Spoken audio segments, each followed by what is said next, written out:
Un cordial saludo con todos y con todas. Vamos a iniciar nuestra penúltima clase correspondiente al módulo procesal administrativo.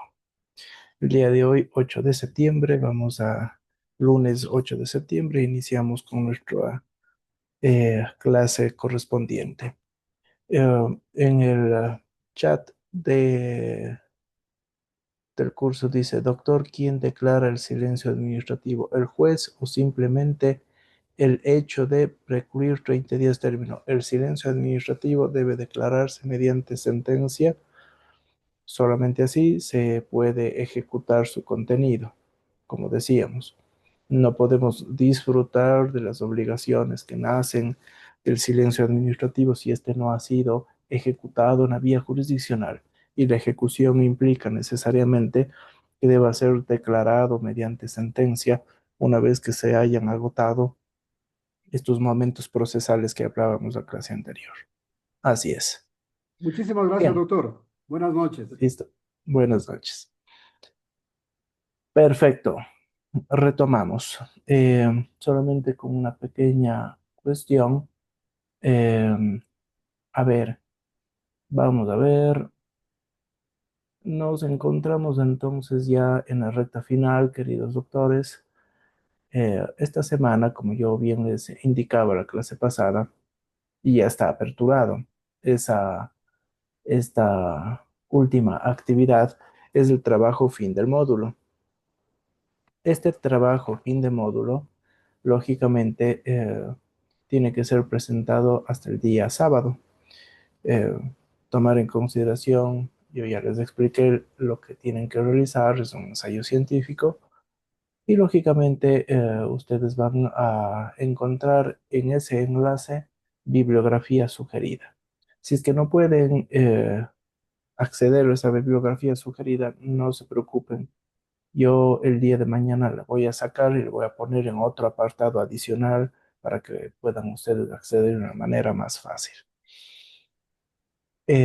Adicionalmente, el día de mañana se aperturará un, un foro que deberá ser completado hasta el día jueves. Entonces, con eso cerramos los foros. El viernes tenemos nuestra última clase y el sábado se entrega la tarea fin de módulo. Esa tarea fin de módulo eh, presentada el día sábado, entonces correspondería a la nota final de 50 puntos, y las notas del módulo estarán pasadas al sistema, a la plataforma, el día lunes de hoy en 8. Eso implica, lógicamente, que todos puedan presentar las evaluaciones dentro de los tiempos correspondientes para evitar retardos. Acordémonos que si es que un compañero no presenta por A o B circunstancias, medio nos retarda en el cumplimiento pues, de esta actividad, de ya que todos tengan las notas correspondientes de aprobación. Entonces les pediría que nos sujetemos a los plazos y a los términos que se han venido planteando. Prácticamente todo se ha cumplido. Faltaría esta última actividad final de módulo y el foro correspondiente. Perfecto. Continuamos. El día de hoy vamos a realizar una acotación, un análisis sobre la importancia de la responsabilidad extracontractual del Estado. La clase pasada nosotros abordamos eh, lo que corresponde a la teoría de los servicios públicos. Una teoría, como lo explicábamos y como lo mencionábamos, que definitivamente se encuentra en un devenir y en un tránsito de consolidación. No podemos decir que es una institución acabada, más bien es una institución inacabada. Vemos que en la práctica tenemos servicios públicos que derivan de eh, derechos fundamentales, servicios públicos que derivan de los sectores estratégicos, servicios públicos que sin que estén conectados expresamente a un derecho fundamental consignado en la Constitución, estos atienden una problemática esencial de la colectividad, como por ejemplo los parqueaderos públicos. ¿Los parqueaderos públicos son servicios públicos? Claro que sí. Ahora más que nunca vean ustedes el incremento cada vez más potente de la presencia de los vehículos hace que sea necesario parqueaderos públicos, que muchas veces son privados. Pero ¿debe el Estado prestarlos inexorablemente? No, para nada. ¿Por qué? Lo que sí debe hacer es regular, controlar y vigilar porque están conectados directamente con un derecho fundamental. De acuerdo. Movilidad, tránsito, de acuerdo. Seguridad. Como digo entonces, vean ustedes, no necesariamente el Estado asume toda esa gran capacidad operativa prestacional, sino que, lógicamente, el Estado tendrá que apoyarse en la iniciativa privada también. Una iniciativa privada que nosotros vamos a ver requiere de títulos jurídicos, decíamos nosotros. Títulos jurídicos que evidentemente nosotros vamos a necesitar para que podamos actuar en la práctica. La administración pública necesita además de esos títulos jurídicos para poder interactuar pues con el administrado. De esos títulos jurídicos vamos nosotros a ver que el particular también tiene un conjunto de obligaciones que cumplir. Obligaciones que cumplir. Porque si es que actúa mal el particular, está también actuando indirectamente mal el Estado. Tomemos en consideración esas particularidades. Y eso puede dar origen a lo que vamos a ver el día de hoy, a la responsabilidad extracontractual del Estado. Por lo tanto, solamente aquí quiero remitirme muy puntualmente a estos títulos jurídicos de una manera muy rápida para cerrar esta idea. Miren ustedes, no sé si es que se pudo compartir la pantalla. Ya se puede visualizar, doctor. Sí, perfecto. Eh, Nosotros vamos a ver, como digo, que el Estado puede generar una interacción con el particular para potenciar este concepto de servicios públicos impropios, o sea, servicios públicos que son prestados por los particulares. Partamos de aquello. Y dentro de ese contexto, un servicio público impropio muchas veces tiene una vocación económica, o sea, un ánimo de lucro, pero en otros momentos no necesariamente existe un ánimo de lucro per se por parte del Estado. Cuando existe un ánimo de lucro, o sea, un ganar-ganar, en donde mi socio y yo, Estado, ganan, bueno, podemos hablar de un contrato de concesión, porque lógicamente se van a pactar obligaciones y derechos recíprocos, lógicamente. Obligaciones como, por ejemplo, la forma en la cual el particular debe realizar esa prestación una vez que el servicio público le ha sido concesionado. Pero concesión no es hablar de privatización, ojo, ojo. Que pueda darse excesos, puede ser, que pueda darse excesos. Podría decirse, a mi juicio, que podríamos estar ante una manera muy sutil de privatizar un servicio público. Porque figúrense, yo concesiono un puerto, por ejemplo, a 50 años. Híjole, tal vez nosotros ya nunca más podamos volver a ver ese servicio público en manos públicas, manos del Estado, ¿no es verdad? o que haya sido renegociado. Es una manera sutil de maquillar una especie de privatización, es una privatización solapada, pues no. Eso no es lo ideal.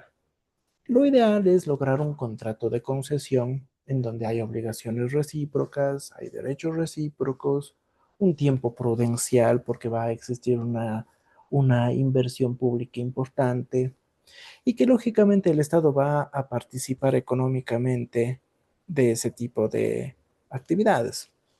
Muy bien, entonces la concesión del espectro radioeléctrico para las empresas de telefonía móvil. Perfecto, entonces yo voy a usar esa parte de esa banda del espectro durante los próximos 15 años y tú, Estado, participarás con unos 1.000 millones de dólares.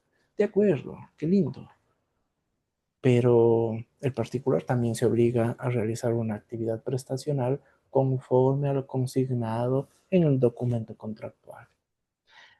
Hay entonces un ganar-ganar, porque el Estado participa económicamente, vean ustedes, en esa ganancia, una ganancia, contrato de concesión.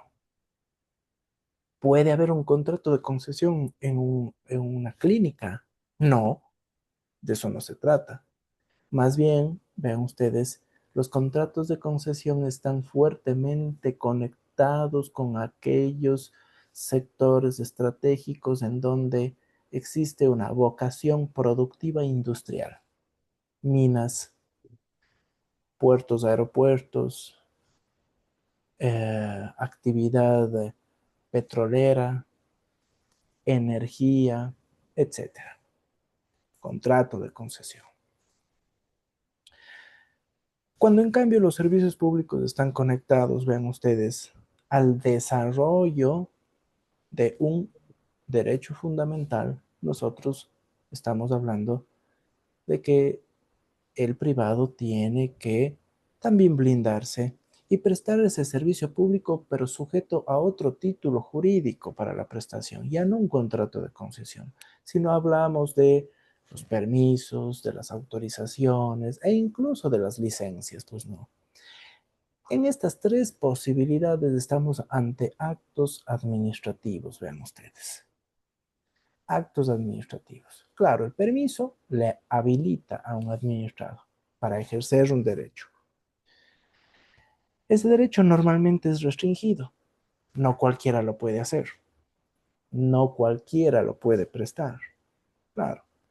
Entonces, ciertamente, ciertamente, estamos ante la posibilidad en donde las clínicas tienen que obtener un permiso de funcionamiento. Yo soy el abogado de un conglomerado de médicos y esos médicos han decidido fundar una clínica de especialidades. Claro, yo tengo que sujetarme a un reglamento técnico en donde me va a decir qué debo cumplir yo como clínica para prestar mis servicios, pero me van a dar un permiso, porque no cualquiera puede ejercer ese derecho y prestar ese servicio, porque son actividades con clarísimo impacto en la sociedad, impacto en un derecho fundamental vital como es la salud, pues no. Lo propio va a pasar con la educación. Quiero yo fundar una universidad, bueno, pues tengo que yo justificar, acreditar condiciones específicas para hacerlo. Otras formas o títulos jurídicos vienen dados por las autorizaciones o las licencias. Claro, una autorización, hay un derecho preexistente, pero lógicamente esa autorización más o menos y generalmente lo puede desarrollar cualquier persona. Entonces yo quiero una autorización para que en alguna medida yo pueda prestar la actividad de venta de insumos médicos, de medicamentos. Muy bien. Tenga, de acuerdo. Tiene la capacidad, tengo aquí el espacio, muy bien, pero igual cumplo con un reglamento técnico que viene dado del Ministerio de Salud Pública. Y la licencia, por el otro lado, ven ustedes, hablamos de una delegación Sí.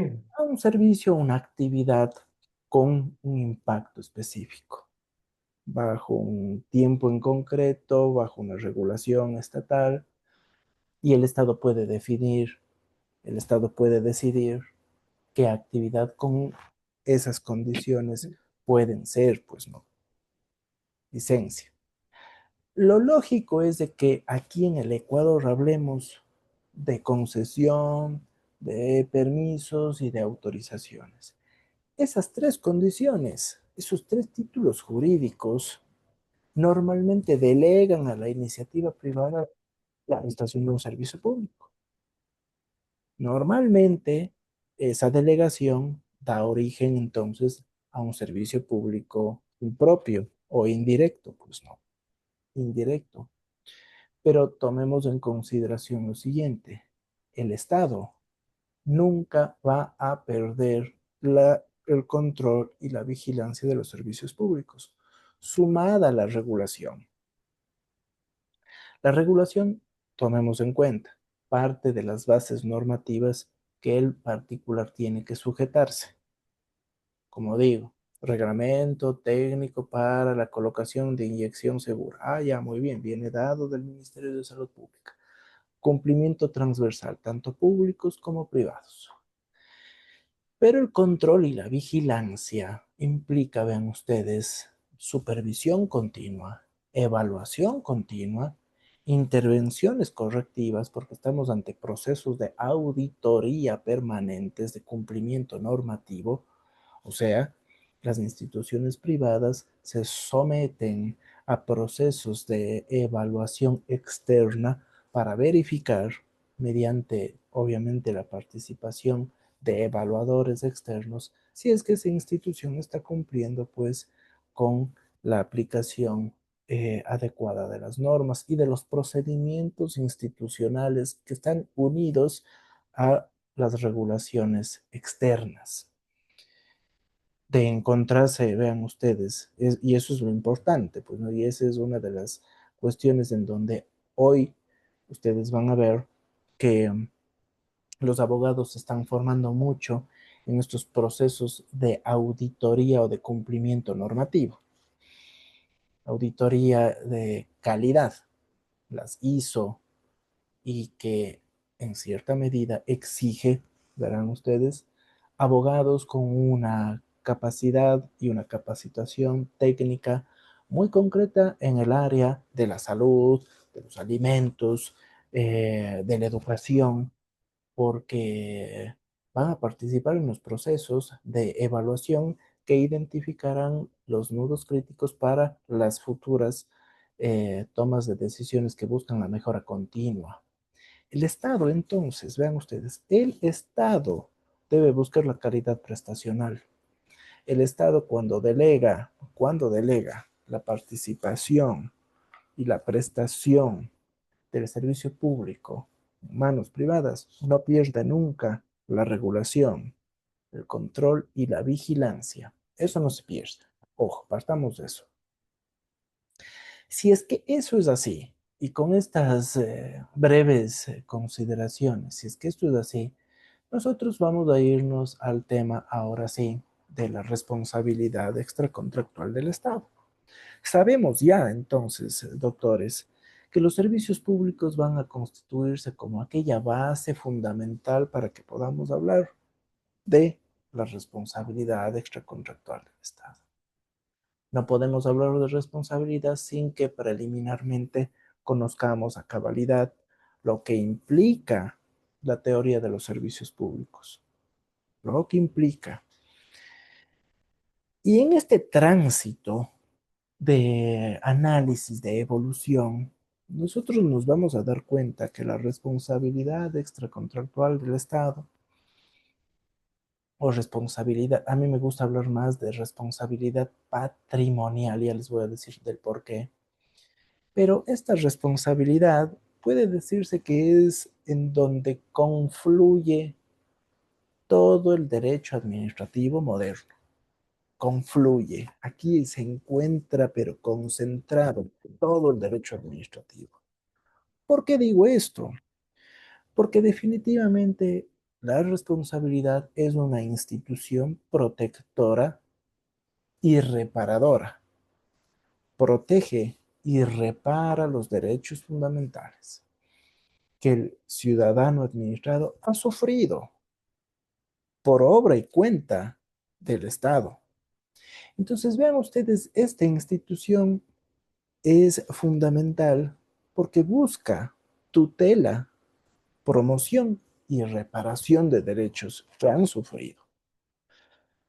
Si es que esto es así, nosotros nos podemos dar cuenta que hasta que ha sido pues reconocida tal y como la entendemos hoy por hoy, hemos tenido que atravesar un proceso de consolidación, de reconocimiento muy importante.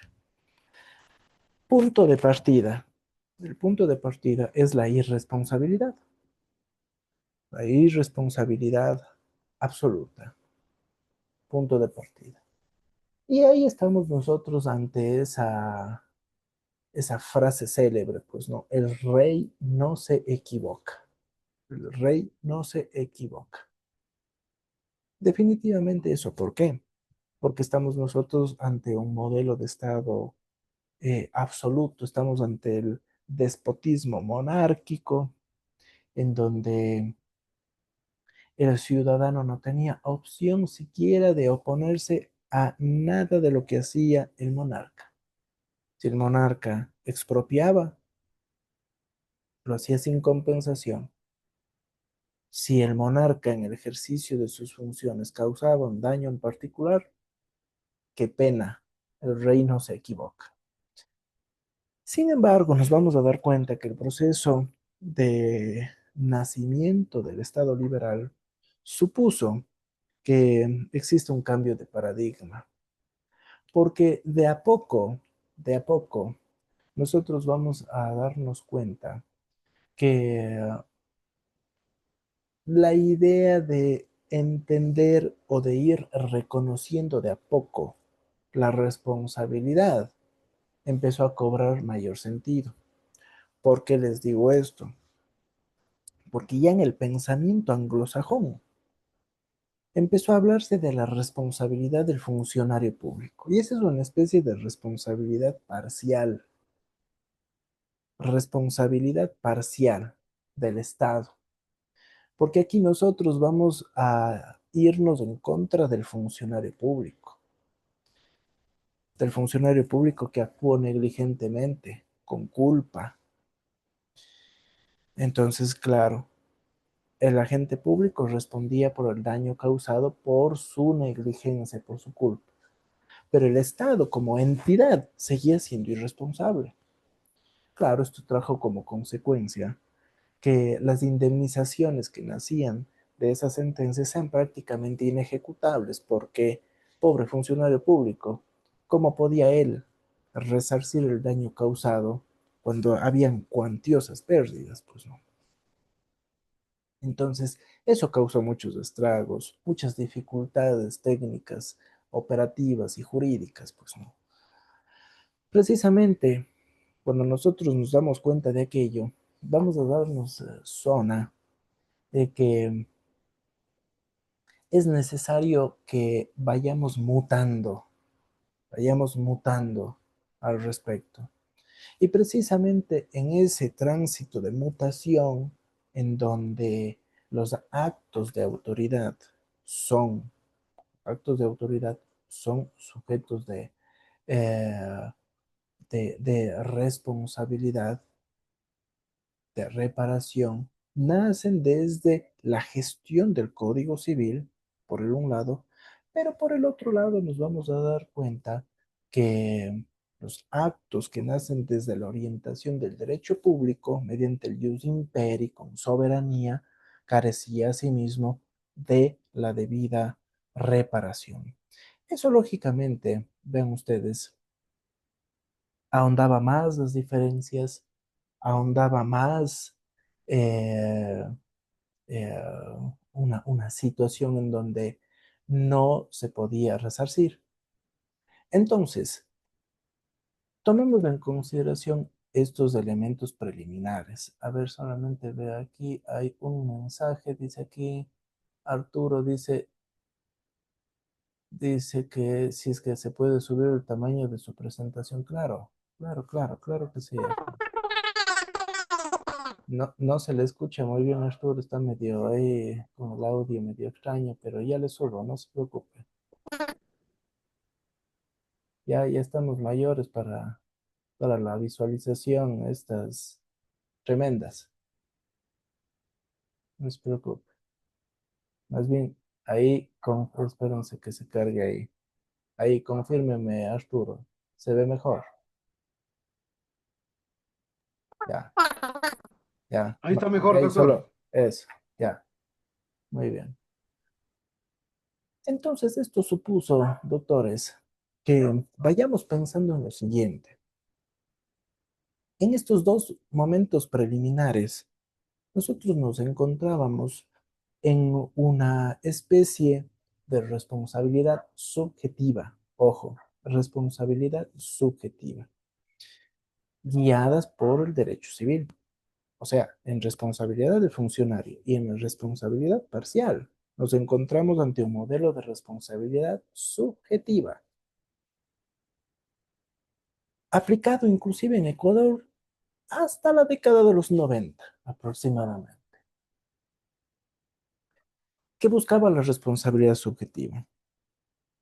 La responsabilidad subjetiva decía, muy bien, vamos a responsabilizar al Estado, pero vamos a tomar en cuenta el daño, vamos a tomar el dolo o la culpa con la que actúa la gente, fundamentalmente la culpa, obviamente, negligencia y la relación causal, de muy difícil verificación y comprobación. ¿Qué pasa entonces? Que los franceses se dieron cuenta de que esta situación era complicada, muy complicada, ya les voy a decir por qué. Y ahí es cuando nosotros nos salvamos y nos saltamos hacia la responsabilidad directa y objetiva. ¿Por qué la responsabilidad objetiva? Porque el legislador, a partir del fallo blanco, incorporó en la estructura normativa que el ciudadano administrado tenía que probar dos títulos jurídicos de imputación fundamental: el daño calificado y antijurídico, pero además relación causal, es objetivo. Y si es que eso es así, nosotros nos vamos a ir apegando a esa teoría, nos vamos a ir sumando ante una suerte de desarrollo importante que busca hoy por hoy la responsabilidad integral. Y la responsabilidad integral implica que el Estado debe ser declarado en sentencia como responsable del daño cometido, pero preliminarmente el particular debe probar una serie de títulos jurídicos de imputación. Esa prueba que le corresponde al administrado no toma en cuenta, ojo, no toma en cuenta la culpa con la que actúa la gente. Eso nosotros lo reservamos para otro momento, un momento penal, un momento civil, si creeríamos oportuno activar cualquiera de esos momentos. En la etapa administrativa, nosotros no activamos eso.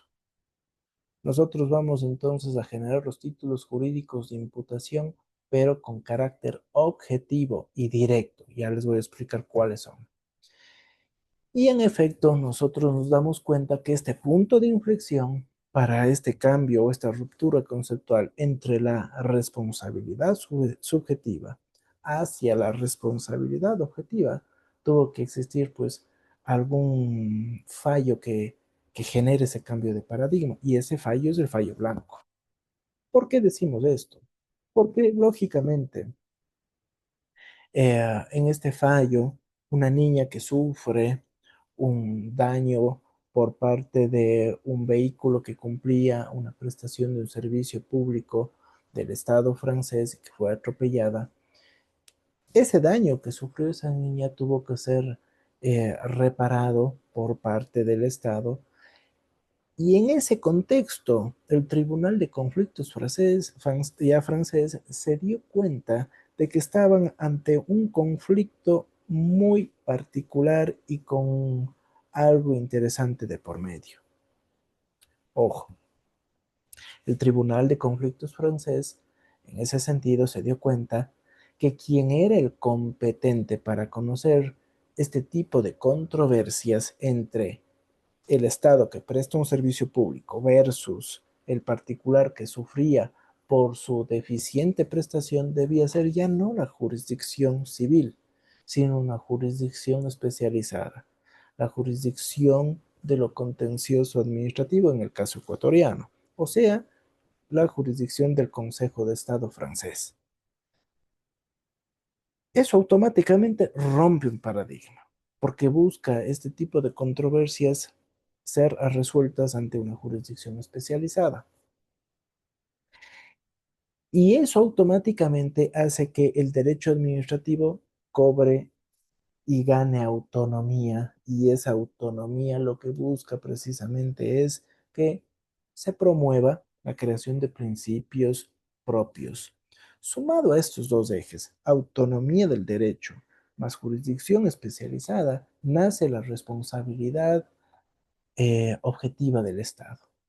Los franceses se dieron cuenta, como digo, que lo que se tiene que probar es el daño calificado. Esa niña fue atropellada, ciertamente, ¿cuáles son sus daños? Está lesionada en sus extremidades con ocasión de una situación de un atropellamiento con un vehículo que prestaba un servicio público. De acuerdo. Está verificado la relación causal y el daño calificado. Correcto. Hasta ahí debe probarse por parte del administrado. Esa ruptura conceptual, entonces, va a generar un nuevo modelo de responsabilidad que nosotros lo asumimos.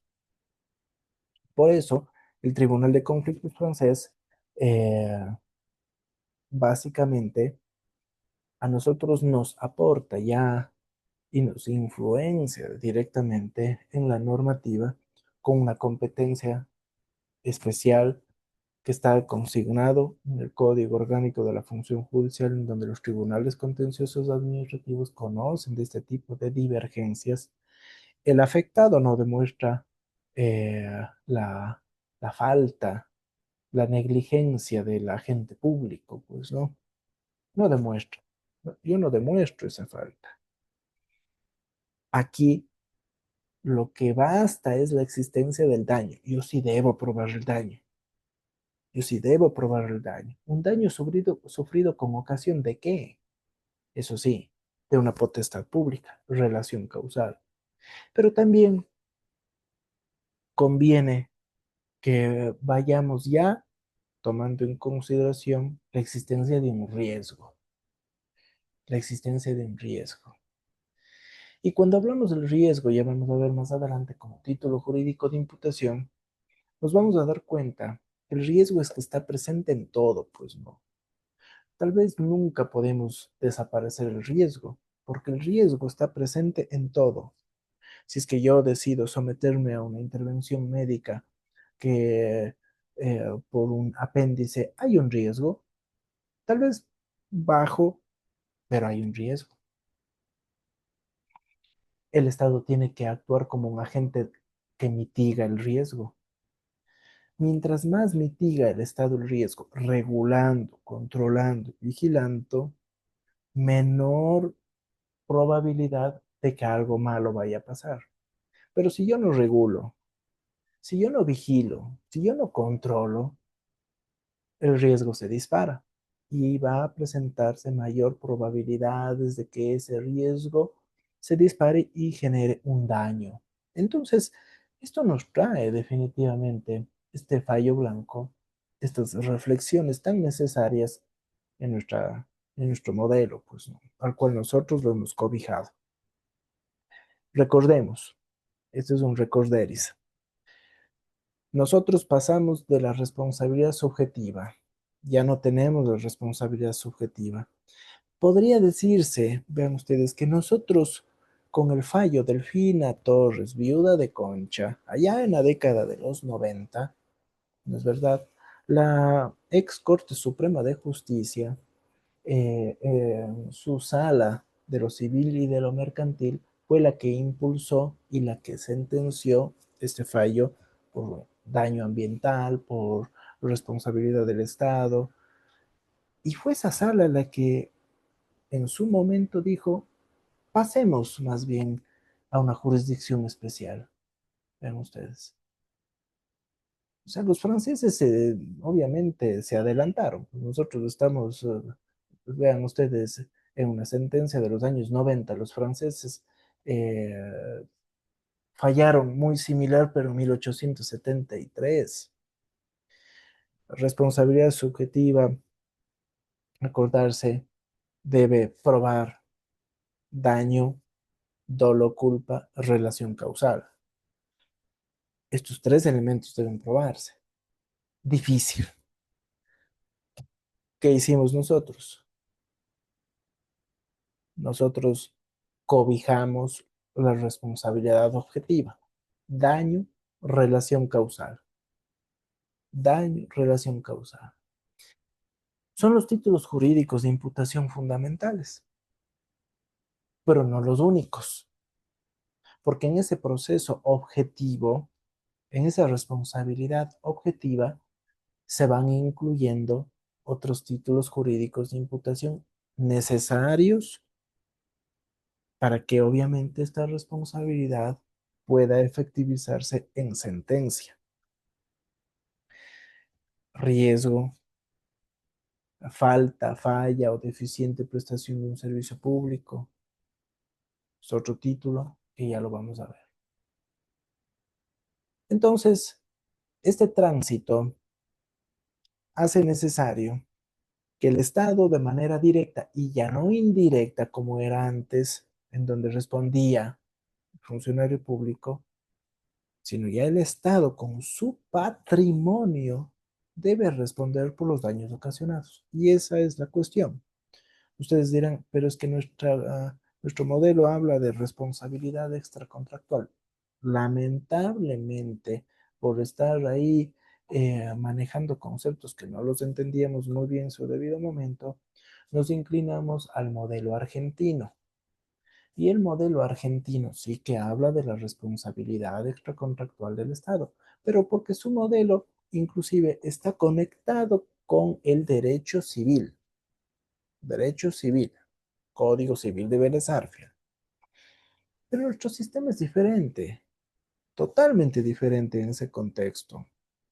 Nosotros estamos más conectados con la realidad colombiana. De hecho, nuestro modelo constitucional está unido a la constitución de los años 90 colombianos, pero también con el modelo español de derecho administrativo, e incluso hasta con el mexicano, si queremos irnos más allá. Esos tres modelos hablan de responsabilidad patrimonial del Estado. ¿Por qué es patrimonial? Porque es el Estado que con su propio patrimonio debe reparar los daños ocasionados hacia los particulares que han sufrido con ocasión de una deficiente prestación de un servicio público o por una actuación pública. Por una actuación pública.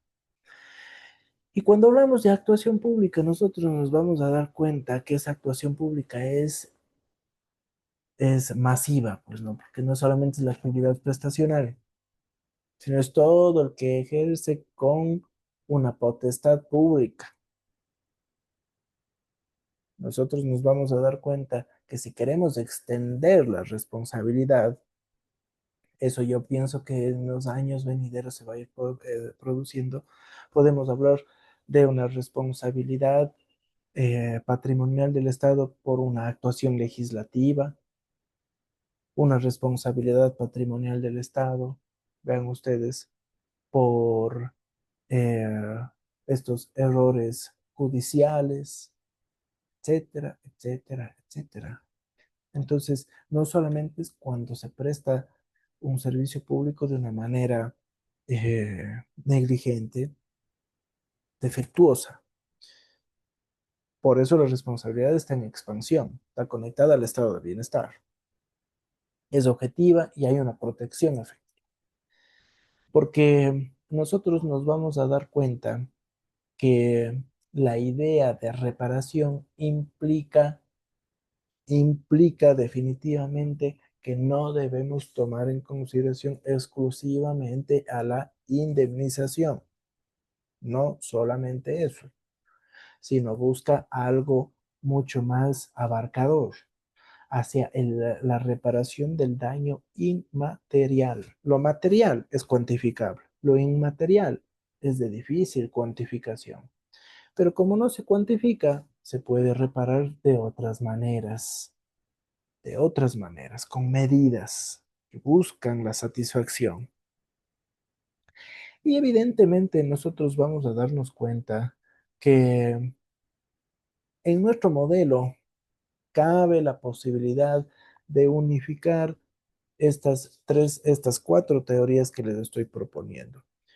Esta información ustedes también la pueden encontrar en el libro de mi autoría, Compendio de Derecho Administrativo. En el libro Compendio de Derecho Administrativo existe un sumario muy detallado sobre responsabilidad extracontractual del Estado. Inclusive yo incorporé ahí casos prácticos nacionales y de la Corte Interamericana de Derechos Humanos. Y ahí ustedes pueden ahondar en estas teorías que a nosotros nos influencia directamente, porque eso en el ejercicio profesional se va a ver reflejado. Se va a ver reflejado cuando nosotros elaboramos nuestra línea de argumento que busca precisamente eh, la demanda al Estado o por el otro lado la defensa al mismo. Ojo, ¿tenemos nosotros reconocida la teoría de la representación? Claro que sí, eso es cierto. Porque en ese contexto, el Estado actúa desde un punto de vista o desde una base de mandato. Entonces, el funcionario público actúa representando al Estado. Ojo, eso quiere decir automáticamente que el funcionario público en el ejercicio de sus potestades públicas, de sus competencias expresamente otorgadas por la Constitución y la ley, está actuando a nombre del mismo y todas las situaciones que puedan derivar de esa actuación, quien asume esas, esas situaciones favorables o desfavorables es el Estado. Ojo, Fabricio, doctor Fabricio, le doy una mano levantada. Sí, doctor. Muy buenas noches, Buenas con todos noches, dígame compañeros nomás. también. Eh, Quería plantearle un caso, una duda que tengo sobre la procedencia de una acción como tal. Le planteo lo más resumido que pueda la temática. Digamos que eh, la Contraloría determina responsabilidades civiles, es decir, genera una obligación de dar, ¿verdad? A favor del Ujú, Estado ecuatoriano, una glosa. Una vez que se notifica la resolución que impone la glosa, el administrado presenta una demanda, impugna esta resolución y resulta que el contencioso administrativo en sentencia resuelve confirmar la legalidad, la legitimidad del acto administrativo impugnado, ¿no?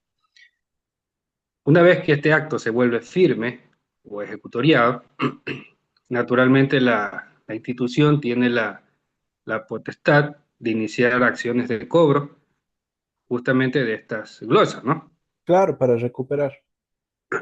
Así es. Entonces, una vez que se inician las acciones de cobro, inicia una acción coactiva, digamos que este procedimiento de ejecución, una vez que se inicia, eh, se les pasa por alto a, al ejecutor alguna deficiencia en el procedimiento, se me ocurre un defecto en el acto de citación del auto de Ujú, pago y el proceso continúa con ese defecto. ujú, ¿Ok? Entonces, al pasar de los años viene el administrado y plantea una acción de nulidad de este procedimiento porque contiene un vicio de una solemnidad sustancial, como es la citación legal del auto de Ujú. pago, ¿no? Sin embargo, en mi demanda de nulidad, yo únicamente solicito que se declare la nulidad del auto de pago y que se extinga, por último, por haber el transcurso del tiempo, por prescripción, la Por obligación. caducidad. Sí, correcto. Que se extinga la obligación. Pero no pido nada más. Ojo Ujú. con eso, no pido nada más. No pido reparación de daños por, por lo que pasó, ¿no? Por esta, llamémosle deficiencia en el servicio. No sé si cabe el término, decir que es una deficiencia por haber No, nacido no, en una no, zona no precisamente porque estamos nosotros, eficaz. ahí es otro tipo de responsabilidad el que está manejando usted ahí. Es una determinación de responsabilidades civiles, claro que sí, eso Correcto. sí, pero no es responsabilidad extracontractual del Estado. Eso Ya. sí, ojo, ya. Para allá voy. Entonces, digamos que yo no solicito que por eso, por ese defecto del acto, eh, el Estado me repare, porque me retuvo ilegalmente fondos, porque me prohibió de vender mis bienes, etcétera, etcétera. Ajá. Y sin embargo, una vez que la acción contenciosa en contra del la coactiva la gano, como administrado la gano, Ujú. se extingue la obligación, se Claro. extingue el proceso efectivo, pero yo nunca pedí reparación. ¿Puedo yo, aquí viene la pregunta, puedo yo más adelante presentar otra acción contenciosa administrativa exclusivamente por reparación de daños y perjuicios en mérito de lo que la institución, a lo largo de los años, me vino, entre comillas, afectando por un procedimiento de ejecución que estaba viciado de nulidad? Pero Es ya, procedente que yo solicite, que yo presente una acción exclusivamente de reparación de daños y, digámosle, entre comillas, con el plus de que la institución me estuvo coactivando ilegalmente, entre comillas. Insisto en eso. si es que usted ya tiene sentencia ejecutoriada, Correcto. o sea, ya, Pero yo ya se nunca acabó, pedí, en mi acción, nunca pedí que me reparen. Simplemente ya. Si considero es yo que si es estuve que usted está afectado dentro por de, si es que usted reparación. está dentro del periodo, del término de 5 años para hacer esta demanda, o sea, de reparación que busca precisamente la reparación por el daño cometido, porque ya vamos a ver en este momento, usted debería probar un lucro cesante o un daño emergente y que afectó su patrimonio. Entonces, si es que usted ya tiene una sentencia ejecutoriada, esa sentencia ejecutoriada muy bien puede ser usada como un título habilitante, pues no es cierto. O sea, ya tiene Correcto. usted un camino avanzado en donde el juez contencioso administrativo ratificó su teoría del caso, que esa teoría del caso tiene un plus, que operó la caducidad, pero que en ese proceso usted tuvo que sufrir eh, un proceso interno, un proceso administrativo en sede administrativa que prosperó a pesar de que existía una nulidad insubsanable. A pesar de eso, su patrimonio fue afectado. Entonces usted tendría que buscar eso, siempre y cuando esté dentro del término de ley. Ojo. Ya, es que también la pregunta va por el contenido del artículo 98 Ujú. del COGEP. El 98 del COGEP, que habla que no sé, no recuerdo exactamente el contenido, pero básicamente habla de que no se concederán daños y perjuicios si no se ha pedido en la demanda. Claro que sí, Entonces, pero si la sentencia que declara la nulidad del proceso coactivo no ordena la reparación de daños y perjuicios, ¿cómo puedo yo después es que este es inventar otro tema. de reparación sin ninguna base que lo disponga, ¿no? Es que Entonces, aquí usted tiene que formular desde otro aspecto, desde el aspecto en donde el Estado, en donde actuó negligentemente. le ocasiona un daño. Ojo. O sea, ya usted se deslinda del artículo 98. Usted más bien va a usar el artículo 11.9 de la Constitución. Eso es otra cosa. Ojo, eso es otra cosa. Y el 360 y siguientes del Código Orgánico Administrativo. Eso es otra cosa. Entonces aquí, ciertamente el 98 tiene una razón de ser, en donde usted ya no puede pedir daños y perjuicios sobre una situación en donde ya se ventiló, ¿no es cierto? En la caducidad, ¿no es cierto? Ahí. Pero aquí usted va a irse por otro lado, por otra estrategia. Esa es la Claro, cuestión. ya, muy bien, doctor, pero a ver, digamos, le pongo en el mismo ejemplo, el siguiente razonamiento, digamos que, como le decía, la determinación de las glosas como tal era un acto administrativo perfecto, correcto, ¿ok? Por eso se ejecutorió y luego vino la coactiva. Y la coactiva, lógicamente, también es una potestad de la administración pública. Ujú. Por tanto, la determinación de las glosas y el inicio de la coactiva son legítimas potestades de la institución. cien por Por ciento tanto, por tanto, cómo puede el administrado decir que la institución actuó de forma ilegal, arbitraria, si lo único que, digamos, hizo mal por un error fue citar eh, con algún error, con algún defecto, el auto de pago, pero no significa que el procedimiento sea ilegal.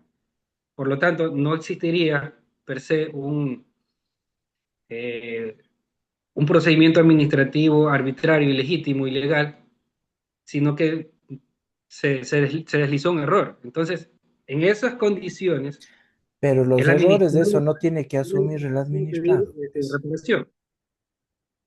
Perdón. Como digo, los errores no asumen los administrados. Eso al ciudadano no le incumbe, pues. A mí me incumbe que me notifiquen adecuadamente. Los errores ya eso lo asumirán las instituciones, pues. Y ahí deberán ver qué funcionario público incurrió en el error, pues. Ojo con eso. Claro, pero el hecho del error vuelve necesariamente todo el procedimiento ilegal que amerite una reparación para el administrado. Claro, es una base, es una base. Hay que revisarle bien todo para ver si es que tiene el argumento necesario para que usted pueda exigir la reparación, pues, ¿no es cierto? Yo le Y estoy diciendo si es sin el procedente, análisis de todos los factores que van a ver, pero si es que hay una sentencia ejecutoriada, como usted lo menciona, con las variables que más o menos nos está compartiendo a los compañeros y a mí, puede existir una base suficiente para que usted tenga que apoyarse en el artículo 11.9 de la Constitución, más el capítulo correspondiente de responsabilidad que está en el Código Orgánico Administrativo. Habría que hacerle encajar y ver cómo se puede llegar a justificar, porque no es así nomás de que exijo al Estado tal o cual cosa, si yo no pruebo, me voy a comer la demanda. Entonces yo tengo que probar que el Estado, en el ejercicio de sus competencias, sea por acción o por omisión, me generó a mí un menoscabo en mi patrimonio, por acción o por omisión. Ojo, porque eso nos va a decir este artículo 11.9, segunda parte de la Constitución, por acción y por omisión. Entonces habría que ver, vea usted, cómo sí, esta minucia procesal llegó a afectar en qué porcentaje del proceso administrativo en sede administrativa y cómo eso llegó a afectar a mi patrimonio. Ojo, hasta ahí yo le puedo comentar porque no conozco las variables. O sea, ya eso claro. ya habría que analizarlo, ¿no es cierto? Sería Sí, irresponsable es que también, doctor, de alguna cosa hay que hay una no incumbe. resolución que no recuerdo, hay una resolución que no recuerdo el número exacto, pero es del año 2015, del Pleno de la Corte Nacional de Justicia, que entre otras cosas dice básicamente que la demanda no puede centrarse únicamente en la indemnización, en la reparación del No, daño. no, no. Tiene que centrarse como digo, en el factor reparador. Es en el factor reparador que no, o sea, trasciende al mero hecho del, de las cuantificaciones económicas, sino va más allá. Ya, entonces Ojo, habría que hacer muy finito en la argumentación, en el claro, planteamiento de la acción. así es, así es. Como digo, y ya vamos a ver esta parte del daño, en donde el daño, o sea, el daño calificado, el daño antijurídico, tiene ¿No? unas connotaciones muy, El nexo muy causal. diversas. Perdón, no lo escuché. El nexo causal también, pues, ¿no? Claro, y la Del daño. reparación ya vamos a ver que mutó de la Constitución del 98 a la Constitución del 2008. Por eso es esa resolución, porque ya no solo indemnización, sino reparación. Entonces ya tiene otra connotación. Muy bien. Listo, Muchas gracias, listo, doctor. Fabricio, ya, gracias. Entonces, doctores, muy rápidamente nos damos cuenta que con la teoría de la representación, la teoría organicista, la responsabilidad por riesgo o la proporcionalidad de las cargas públicas, que son las bases de la responsabilidad, nosotros nos vamos a percatar que este modelo objetivo que tenemos lo que promueve es equidad, equilibrio, porque si hablamos de la proporcionalidad de las cargas públicas, nos vamos a dar cuenta que los individuos, nosotros, ciudadanos comunes y silvestres, estamos a expensas de que el Estado nos genere cargas públicas. Pero esas cargas públicas tienen que ser distribuidas de una manera equitativa, de una manera equilibrada, y si alguien sufre más que otro, ahí viene el problema, ahí viene el daño. Entonces, nadie puede sufrir más que otro. En ese momento en el que alguien sufre más, viene el tema del daño y de la futura reparación. Acordémonos del riesgo, súper rápido. Una teoría del riesgo, que si bien es cierto, el riesgo como título jurídico, ya vamos a ver, no está reconocido en la norma jurídica, ojo, no está en la norma jurídica, eso no quiere decir que no lo vayamos a usar. Porque si analizamos el fallo de la Guadalupe La Riva, por ejemplo, eh, o si es que analizamos el fallo eh, Chacón versus el Estado ecuatoriano de aquí, de la ciudad de Cuenca, nos vamos a dar cuenta que el riesgo tiene que ser analizado como algo integral. Vean ustedes, les pongo un caso. Entonces tenemos la presencia de eh, un edificio que tiene un balcón. Ese balcón tiene proximidad al tendido eléctrico. Niños que están jugando con una cometa, la cometa se enrosca en el tendido eléctrico, uno de ellos quiere desenroscarle, empieza a manipular el tendido eléctrico, dada la proximidad, que no es lo adecuado, y recibe una carga eléctrica que le amputa pues las piernas, las extremidades.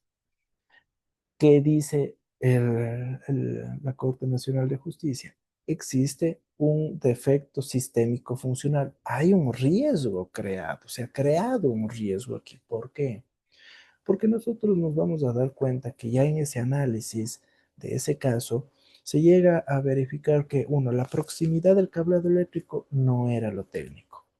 Empieza a generarse un riesgo, ¿no es cierto? Un riesgo, empieza a despegar el riesgo de que el tendido eléctrico no tenía pues un cableado con la suficiente, eh, eh, con el suficiente aislante pues eh, técnico en donde evite pues que ante la sola manipulación tenga eh, un proceso de este calibre en donde recibe una descarga eléctrica importante.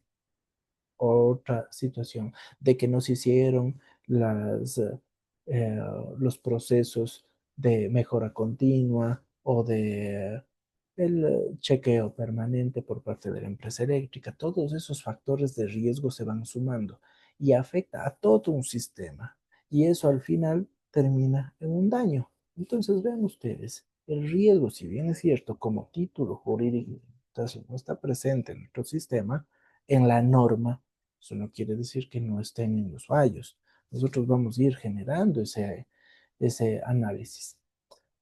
El daño como el título jurídico de imputación más central, el medular, nosotros vamos a darnos cuenta que debemos probarlo evidentemente.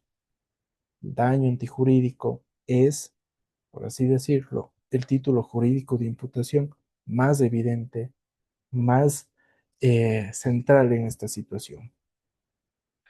El daño como tal es un menoscabo, es una afectación que nosotros sufrimos en nuestros bienes, patrimonio, en nuestro cuerpo, en, la, en el honor, en el bienestar, ojo, en un conjunto de situaciones que me impiden generar mi proyecto de vida adecuadamente, porque restringe, vean ustedes, mi capacidad de vida futura, etcétera, etcétera. Entonces, el daño como tal, como está planteado en el 334 del Código Orgánico Administrativo, es un daño calificado, lógicamente. Nosotros le debemos calificar ese daño, nosotros le debemos dar el contenido a ese daño, le debemos calificar. O sea, ¿de qué estamos hablando? ¿Qué grado de afección estamos nosotros sufriendo del mismo? Porque en este proceso, vean ustedes, ha existido un reparto inequitativo de las cargas públicas. Y ese reparto equitativo de las cargas públicas lo que generó es un daño. De que en ese sentido, las condiciones que me va a decir la doctrina para comprender, para ir escudriñando el daño y ir objetivándolo, es de que ciertamente este tiene que ser efectivo. O sea, debe ser cierto, debe ser real. En alguna medida descartamos las eventualidades, las expectativas, pues no. Aquí estamos hablando de algo que ya sufrió el individuo, que puede ser evaluable económicamente, tiene que ser individualizado y antijurídico. Evaluable económicamente, individualizado, o sea, particularizado. Pero en ese contexto, nosotros nos vamos a dar cuenta que vamos a ir hablando ya de dos tipos concretos y específicos de daño, un daño material y un daño inmaterial. Solo así podemos nosotros hablar en su momento de reparación integral, porque si hablaríamos solamente del daño material, tal vez solamente puede ser sujeto de indemnización, pero si hablamos ya de un daño inmaterial, ya podemos hablar de otros factores integrales. Y ciertamente el daño material está representado por el tipo daño emergente y el tipo lucro cesante. Daño emergente, lucro cesante. Y claro, nosotros vemos que el emergente van surgiendo erogaciones económicas directas o indirectas, que todas ellas nacen con ocasión de ese evento dañoso. Entonces, lo emergente, todo lo que van haciendo, pues, ¿no? Entonces, resulta que me atendieron mal de mi apéndice, tengo como consecuencia una peritonitis y necesito quedarme 15 días hospitalizado y nueva medicación. Y que por ahí se me complicó la cuestión y ahora tengo neumonía y más medicación, más días. Emergente. Situaciones que van naciendo con ocasión del daño principal, pues, ¿no? Y también, en este sentido, la Corte Interamericana, ya vamos a ver, exige pues una compensación económica, un lucro cesante. Entonces aquí el lucro cesante es lo que yo voy a dejar de percibir, sea temporal o definitivamente, permanentemente. Permanentemente tal vez porque ya he muerto. Entonces ahí vienen los cálculos que nosotros debemos estar muy al tanto de cómo hacerlos. Recordemos que en alguna clase hablábamos que la Corte Interamericana fijaba una suerte de cálculos para precisamente llenar estas situaciones y la Corte Nacional de Justicia también ha incorporado ya esos cálculos que están planteados en la jurisprudencia. Ciertamente, partimos de la expectativa de vida de las personas. Claro que sí, expectativa de vida. Más o con el factor económico del, eh, del salario básico. Pero el lucro cesante, vean ustedes, es esa afectación temporal o permanente que que me impide esa actividad productiva, pues no. Lógicamente, si es que el individuo fallece, puede existir personas que dependían de mí directamente, como mis hijos, como mis padres, por ejemplo, como mis padres. Y hacia eso va a ir trabajándose de a poco la reparación. Estas dos modalidades, ven ustedes, de daño, son claves, porque en cierta medida están representadas permanentemente cuando existen violaciones a los derechos humanos. Porque también hacia lo inmaterial nosotros nos vamos al campo del daño moral, de un daño psicológico, daño al proyecto de vida, inmaterial, vean ustedes, inmaterial. Lo inmaterial, evidentemente, eh, es de difícil cuantificación, es de difícil cuantificación.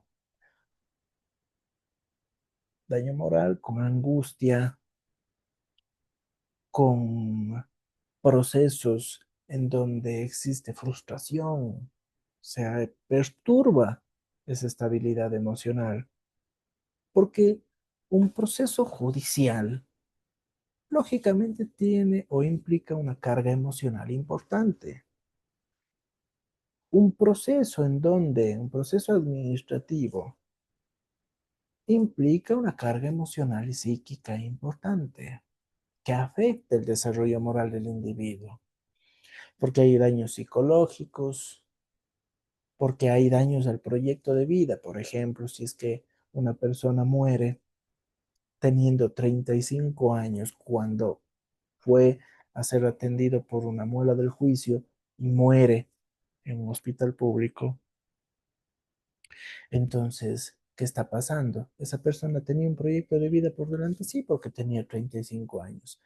Era hombre y un proyecto de vida que va por más de 35 años con capacidad. El proyecto de vida es un conjunto de expectativas en donde se le priva al individuo de oportunidades, concepto recogido por la Corte Interamericana de Derechos Humanos y también por nuestra Corte Nacional de Justicia.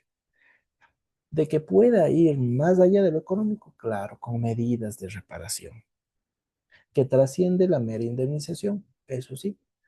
Y nosotros vamos a darnos cuenta que esa composición del daño antijurídico ya poco a poco es reconocido en nuestro ordenamiento jurídico. Esta composición desde la Corte Interamericana de Derechos Humanos, vean ustedes, fija en una materialidad con el daño emergente, el lucro cesante, el daño al patrimonio familiar, daño al patrimonio familiar, vean ustedes. O sea, el daño se amplía hacia la familia, porque inclusive los padres de las víctimas pueden ser partes directas de un proceso de responsabilidad, porque los padres eventualmente dependían del hijo, los padres de la tercera edad dependían del hijo, y sin el hijo van a perder ese ingreso económico. Entonces, como tal, la composición del daño tiene que ser claramente identificado. Y les voy a mostrar aquí un cuadrito que yo he elaborado en donde se va a poder graficar los diferentes factores que puede ser o que puede contener el daño emergente. Vean ustedes, dado por la Corte Interamericana de Derechos Humanos. Porque yo no hablo así nomás, pues muy alegremente de daño emergente. Es que el daño emergente es porque se presentaron eh, afecciones médicas colaterales. No, no, no. Juez contencioso me va a exigir que pruebe el daño emergente. ¿De qué tipologías de daño emergente estoy yo hablando? Y las tipologías o factores, vean ustedes, nacen desde los fallos de la Corte Interamericana de Derechos Humanos. Yo les he puesto aquí, vean ustedes, ¿qué factor ha sido reconocido en la Corte Interamericana y cuál es la sentencia con la cual se vincula? Por ejemplo, si hablamos de daño emergente sobre gastos derivados por la muerte de una persona, ahí está, caso Zambrano Vélez y otros versus Ecuador en 2007. Pero estamos hablando de sí ya de un daño emergente por los gastos funerarios o los gastos por la muerte de una persona. Alimentación y hospedaje. Claro, pues, porque en el evento, yo para eh, impulsar el proceso o para participar en el proceso, yo tendré que trasladarme en el evento hacia la ciudad en donde está el Tribunal Contencioso Administrativo. Entonces necesito alimento, hospedaje, hay gastos médicos, psicológicos, de familiares, para probar, por ejemplo, que ha existido un proceso en donde claramente se puede verificar la frustración, el temor, la angustia. Eso se prueba. Yo no puedo decir que estoy angustiado. ¿Cómo prueba la angustia? Con un informe psicológico, psiquiátrico. Entonces, pero eso cuesta. Entonces, necesito yo de peritajes eh, claramente determinados que prueben el daño emergente. Ven ustedes. Daño al patrimonio familiar. Igual, lo propio. Los criterios orientadores dados por la Corte Interamericana me va a decir cómo entender el daño al patrimonio familiar. Porque no basta con decir es que ha sufrido un menoscabo en el patrimonio tangible de los padres de la víctima. No, va más allá, porque vean ustedes, la Corte Interamericana habla de un cambio sustancial en las condiciones y calidad de vida del individuo. Cambio sustancial en las condiciones y calidad de vida del individuo. Puede ser de que sea una pareja de jubilados que con la muerte de la hija soltera, van a tener que asumir el cuidado de su nieto, un nieto que requiere de educación, de alimento, de vestimenta. Y son dos personas de la tercera edad que, híjole, se les hace complicado inclusive manejar su vida con su pensión de jubilación. Sumarle un gasto adicional. Va a haber un cambio fuerte en las condiciones y en la calidad de vida de esas personas, ¿no?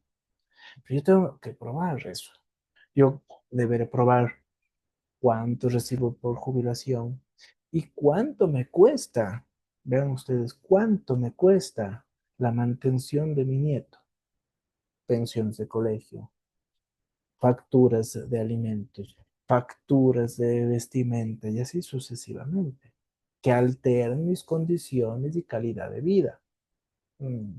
Ejemplo ahí, gastos de reincorporación social, vean ustedes, pérdida de posesiones, porque yo puedo en el proceso, en el proceso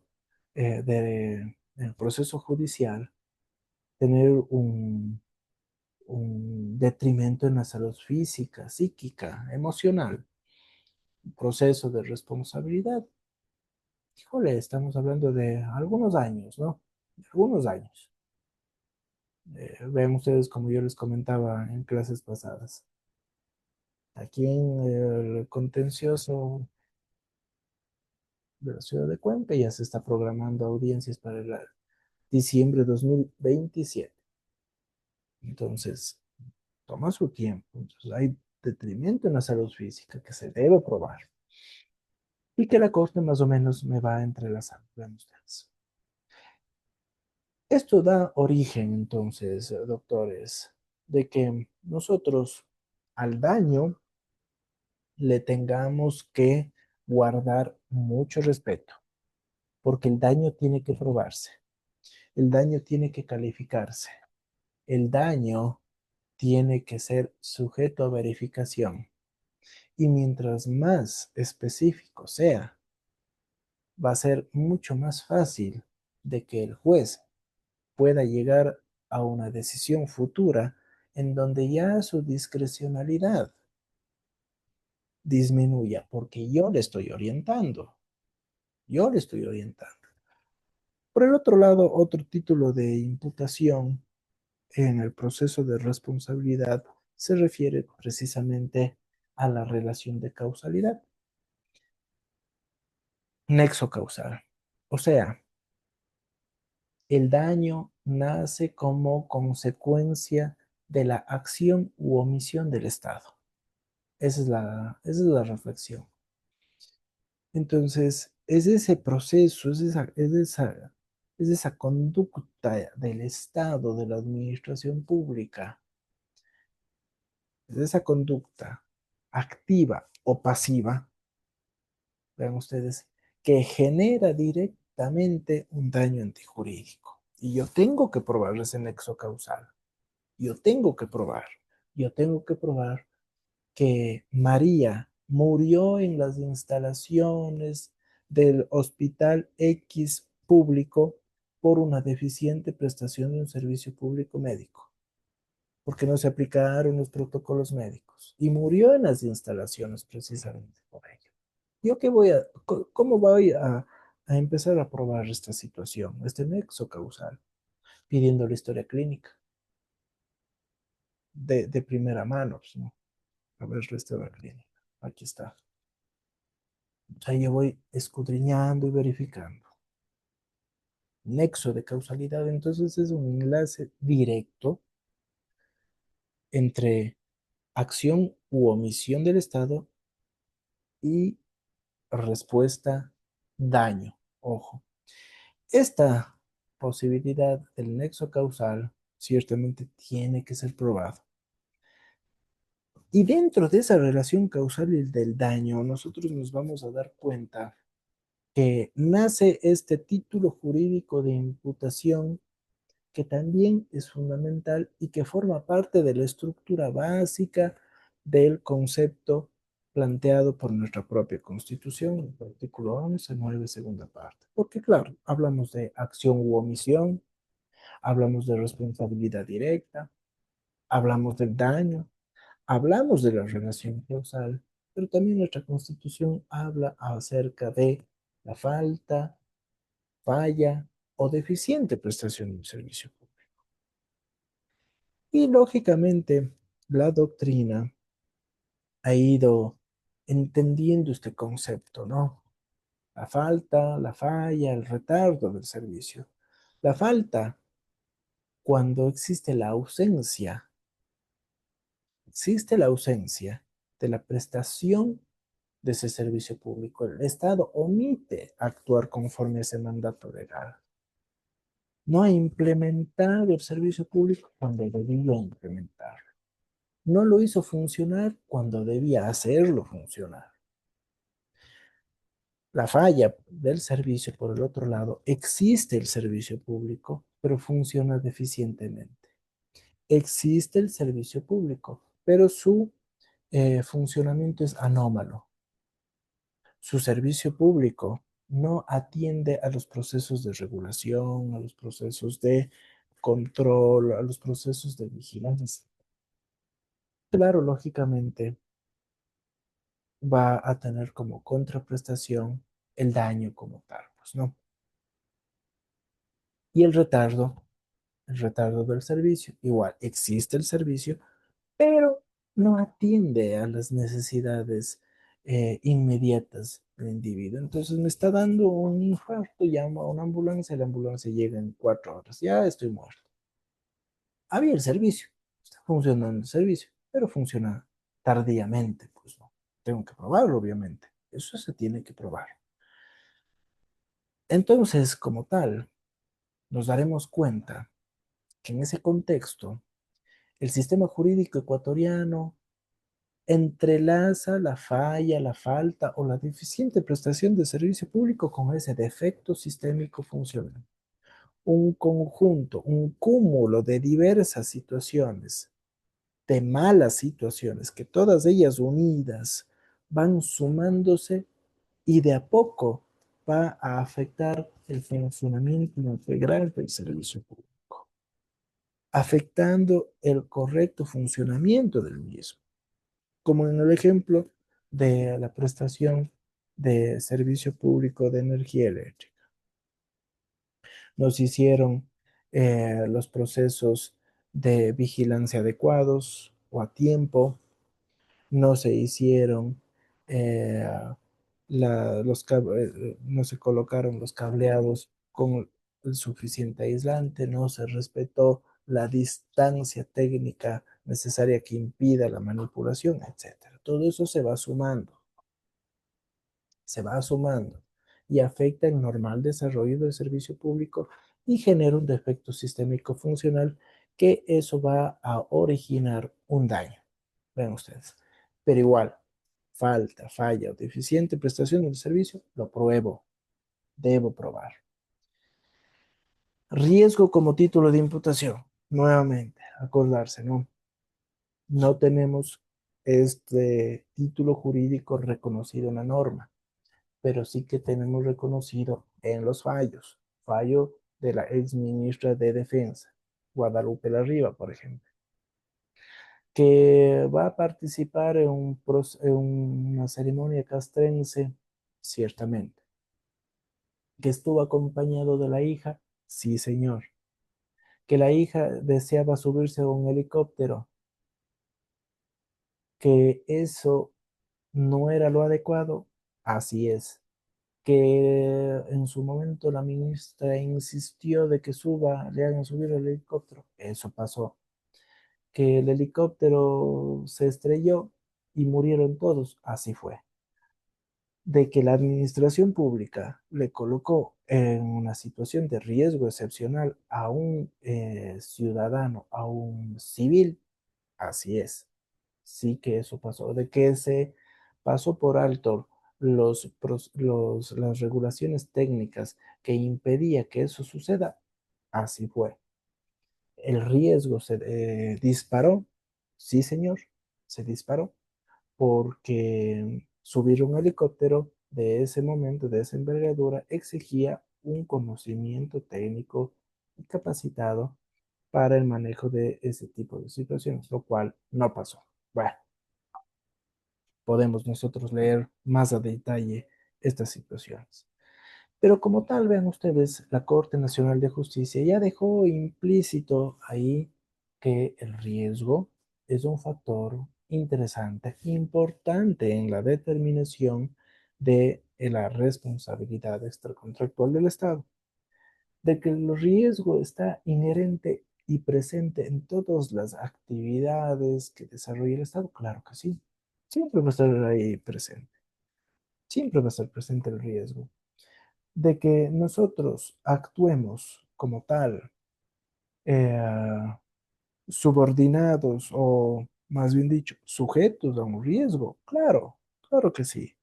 Yo puedo salir, caminar por la calle y alguien me puede atropellar. Claro que sí. Pero habrá que ver si es que ese accidente podía ser preveído con una correcta iluminación, porque no existía las señales viales adecuadas, etcétera, etcétera, etcétera. Habrá que ver. Porque si es que yo estoy caminando por la calle y la vereda es absolutamente resbalosa cuando llueve y yo me caigo, híjole, algo va a pasar, pues no. Debe haber alguna señalización que me diga, cuidado, la calzada está resbalosa o qué puedo hacer. Vean ustedes, el Estado tiene que darme regulaciones y controles que mitiguen actividades potencialmente dañosas. Aquí vamos a trabajar sobre la potencialidad. El riesgo, el riesgo, ven ustedes, atiende muchas veces la insuficiencia de la teoría de la falta, falla o deficiente prestación de un servicio público. Atiende, complementa como tal, pues, ¿no?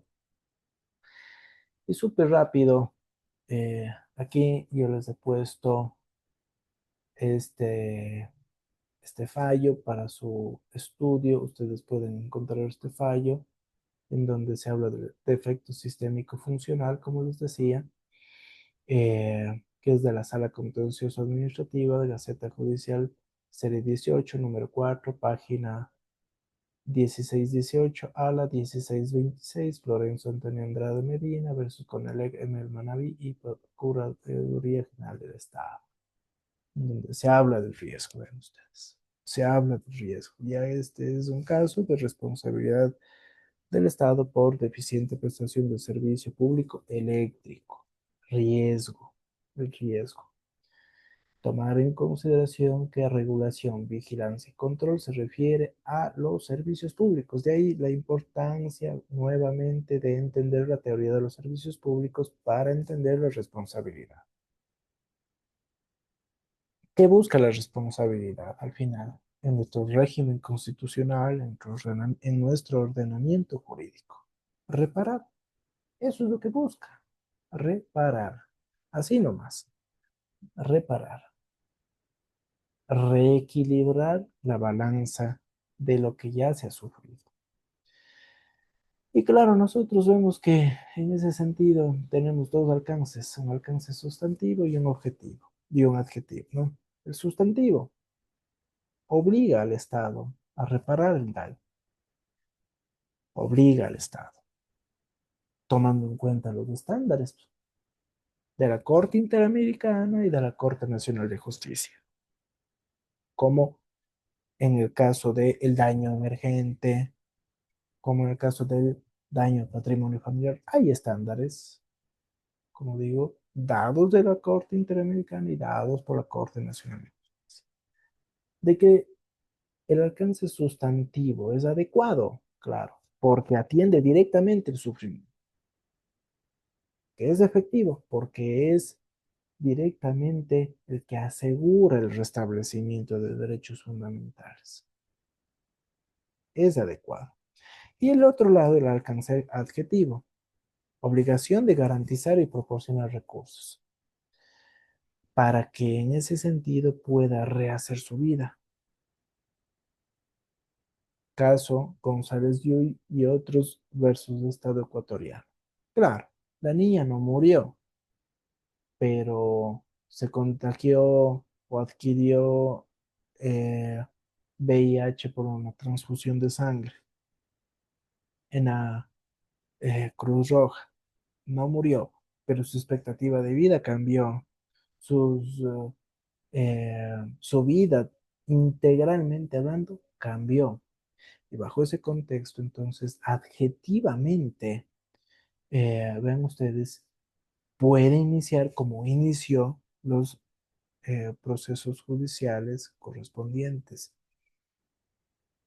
e inclusive no se le impidió, pues, para que pueda acceder a la Corte Interamericana de Derechos Humanos que busque una justa compensación al daño sufrido. Medidas de reparación integral.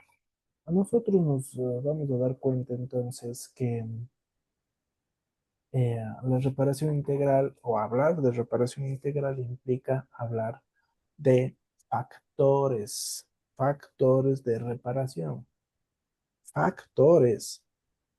uno de los factores es la indemnización, uno de los factores, no el exclusivo. Claro, la indemnización va, como digo, a atender cuestiones que yo he podido llegar a cuantificar, pues, ¿no? Yo he podido llegar a cuantificar, yo he podido justificar ese factor económico. Pero cuando no se puede cuantificar todo, pues hay otras medidas adicionales, ¿no?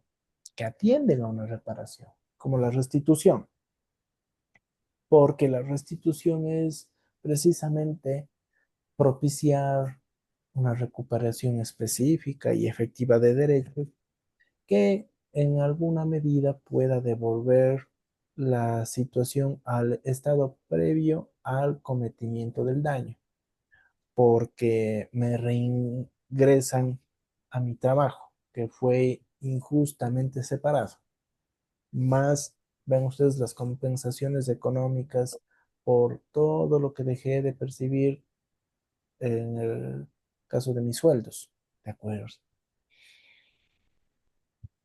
Entonces hay una suerte de restitución cuando el caso lo permite y lo amerite, pues no. O sea, devolver a la situación previa al cometimiento del daño, porque hablamos de rehabilitación.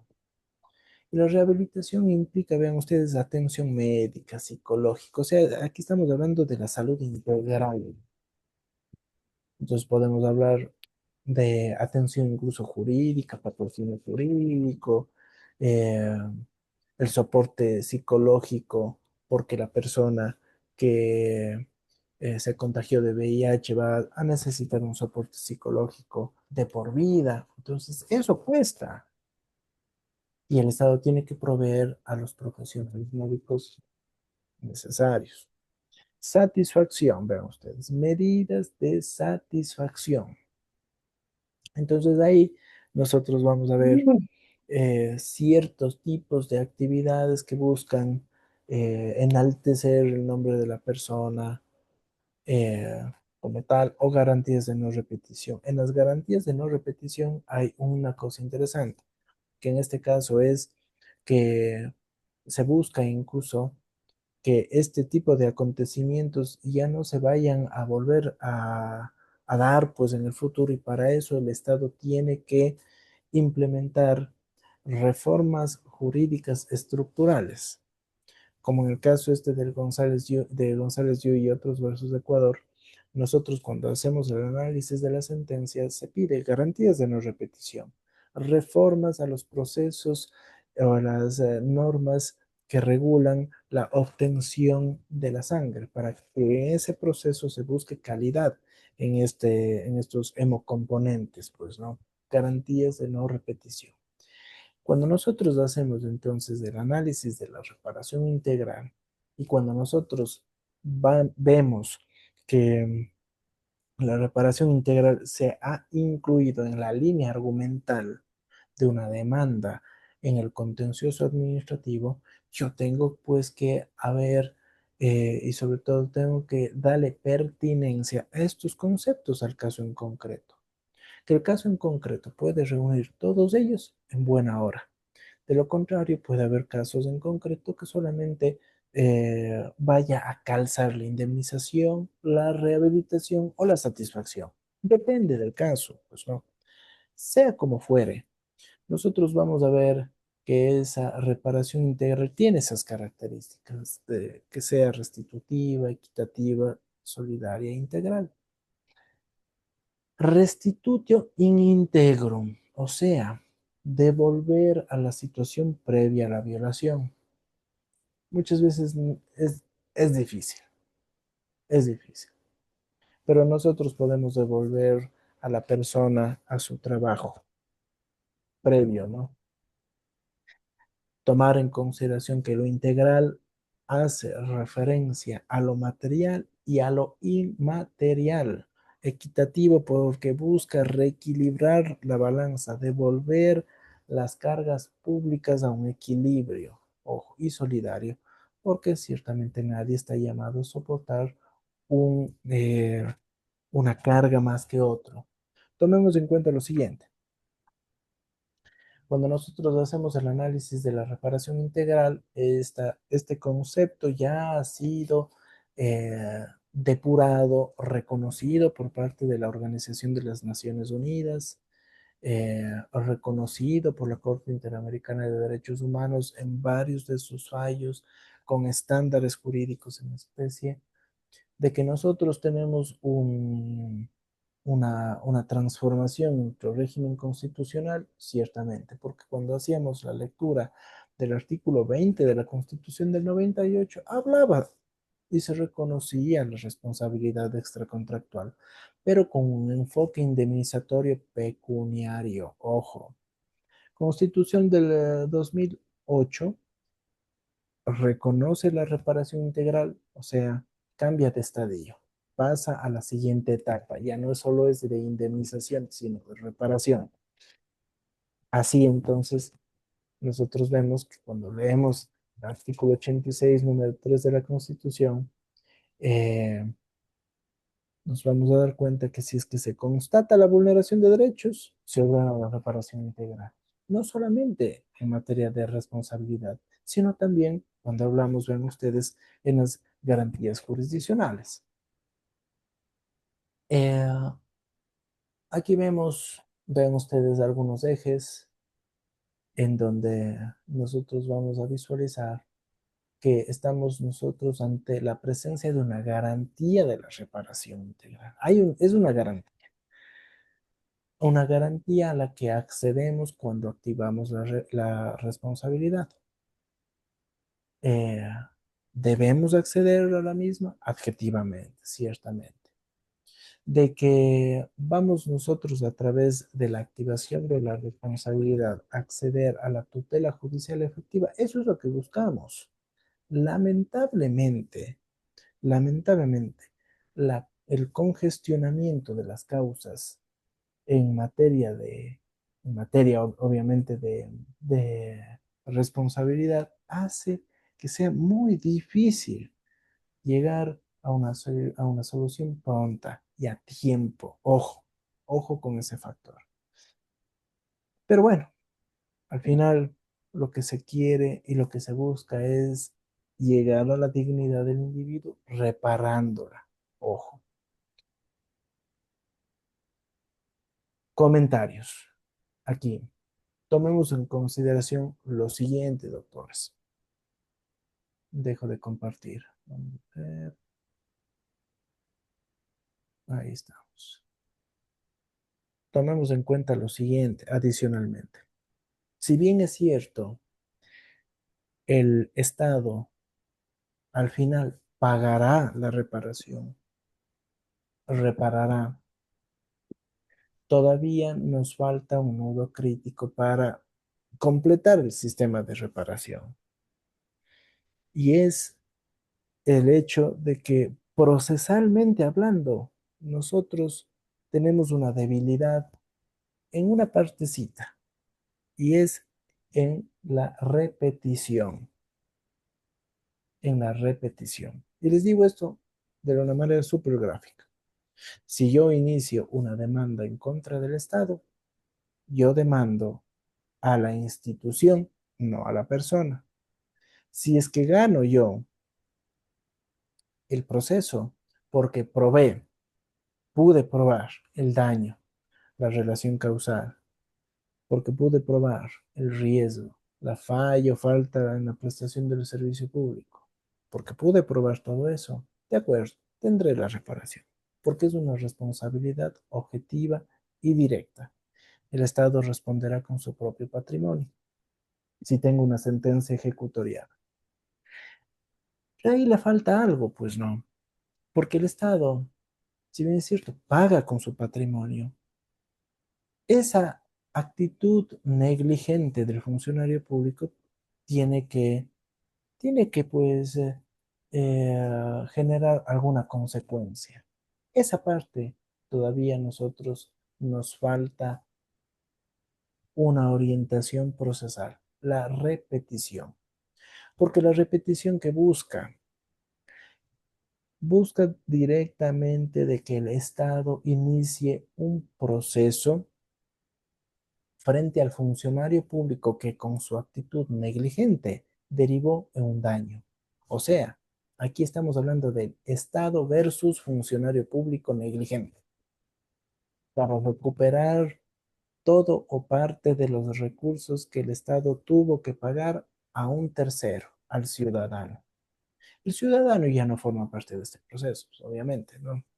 Ya no es una parte procesal directa, pero eso le falta a nuestro sistema. Recién una asambleísta acaba de presentar un proyecto de ley de repetición. Habrá que ver cómo termina el mismo, porque es un concepto, una institución muy técnica, pero eso le falta al sistema jurídico ecuatoriano. Eso sí le falta. Con eso, doctores, vamos a terminar la sesión el día de hoy. Cerramos el tema de responsabilidad. Próxima clase, la última, vamos a ver lo concerniente a la justicia administrativa. Abordaremos además una partecita sobre justicia administrativa en lo que respecta a los métodos alternativos de solución de controversias en materia de contratación pública, mediación, arbitraje. Algunos factores importantes en donde evidentemente nuestro Estado está propiciando esa actividad para, en cierta medida, evitar el colapso de los contenciosos administrativos que ya no se dan abasto. Así las cosas, doctores y doctoras, terminaríamos la clase del día de hoy. Nos veríamos pues el día viernes en nuestra última clase.